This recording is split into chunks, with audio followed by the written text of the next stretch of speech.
Hi everyone, thank you for tuning in. We have some website updates and more are coming. We have Book of the Cave of Treasures audiobook, high quality. I redid the audio so it's loud and clear. The first 1,000 years.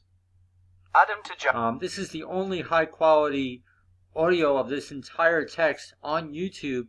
I redid the audio, so it's available online for free. Very good. I'm in the middle of reading this book now. I also have another text to share that's in the PDF archive. The links will be below. Of course, I include everything. So we have 8 pages, but really the text is on the last page of the PDF. Here it is, very small, just a simple paragraph.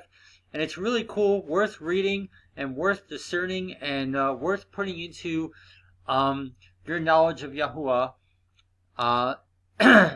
It's called like a Daniel Pseudepigraphon, paraphrased in a papyrus. So let's read it. All of this is true. And it really gives us an idea of our place as believers in this world, our place as believers in a fallen society, etc. It was as the same, nothing new under the sun.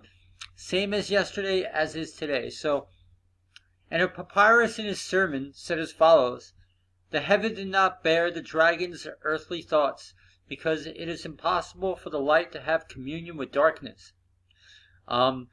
Impossible for light to have communion with darkness. This is a universal truth, guys.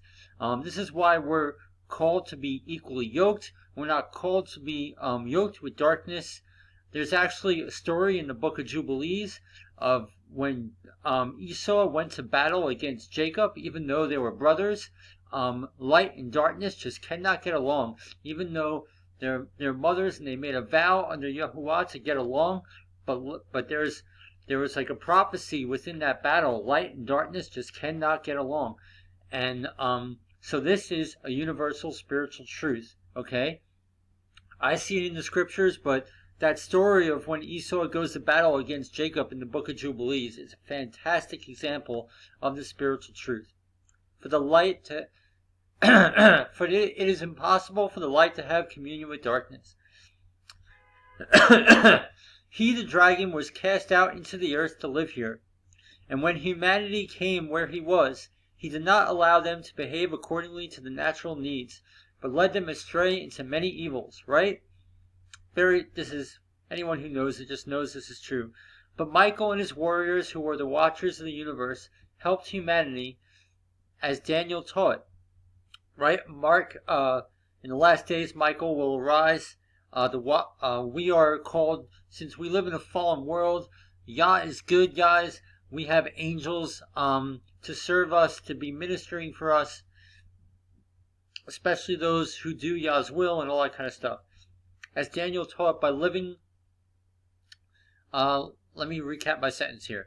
But Michael and his warriors, who are the watchers of the universe, the universe doesn't really exist as we perceive it, but that's another story, helped humanity, as Daniel taught, by giving the law and by making the prophets wise.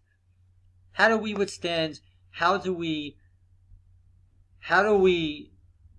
persevere in this fallen world? How do we walk through darkness like a hot knife in butter? By meditating on the word, by staying in the word, and making the prophets wise. Who are prophets? Prophets are those who teach the word. And just this is what Yeshua taught in the Gospels. The 2 main principles, guys. Feed my lambs, Yeshua said, right? And if we love him, we'll do his commandments. So, this just echoes, biblical truth. Really awesome little paragraph. I just thought I'd share with everyone. So, okay, links in the description box below. Thank you for tuning in. And I pray this is a blessing to you guys. This is part of the book. There'll be more text coming out and more audiobooks coming out as well. Okay, thanks.